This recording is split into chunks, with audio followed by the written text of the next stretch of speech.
Hello guys, আপনারা সকলে কেমন আছেন? এই শীতকালে সকলেই নিশ্চয়ই ট্রিপে গেছেন। তো আমরা একটা মিনি ট্রিপ দেওয়ার জন্য ময়মনসিংহে চলে যাচ্ছি। তো এটা দুপুরবেলা আমাদের ট্রেন ছিল, তাই খুব সকালে ঘুম থেকে উঠে সকল কাজ ছেড়ে আমরা বাসা থেকে রওনা দিই। প্রথমে রিক্সায় উঠি, এরপরে রিক্সা করে রেল স্টেশনের উদ্দেশ্যে যাই। তো রেল স্টেশনে যেতে যেতে উষ্ণ ঘুমিয়ে পড়ে, তো ওর বাবার কোলে উঠে পরে রেল স্টেশনের প্ল্যাটফর্মে যাই। প্ল্যাটফর্মে গিয়ে কিছুক্ষণ অপেক্ষা করার পর রেল গাড়ি ছাড়ার সময়ই উষ্ণ ঘুম থেকে উঠে যায় এবং বসে দেখেন হাসি খুশি অবস্থায়। প্রায় 3.5 ঘন্টা পর আমরা ময়মনসিংহ পৌঁছি। তখন খুব গরম পড়ে যায়, কারণ রোদ অনেক উঠেছিল।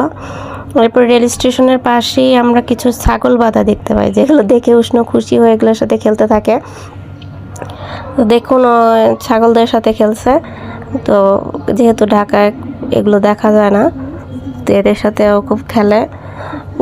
এরপরে আমরা একজনের বাসায় উঠি, তাদের বাসার ছাদে অনেক গাছ ছিল, সেখানে আমরা কিছু ঘোরাঘুরি করি, উষ্ণ খেলাধুলা করে।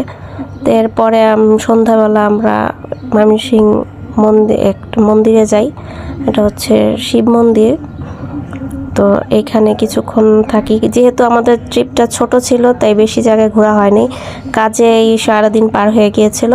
এরপরে আমরা মন্দিরে গিয়ে ভক্তি টক্তি করে মন্দির পরিদর্শন করে এরপর সেখান থেকে তাই এখানে অল্প কিছুক্ষণ থেকে আমরা রেল স্টেশনের উদ্দেশ্যে চলে যাই।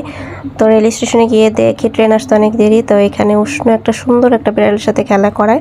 তো রেল আসতে অনেক দেরি হয়, আমাদের অনেক রাত হয়ে যায়। তো আমরা মিনি ব্লগটি আর কন্টিনিউ করতে পারছি না। টাটা।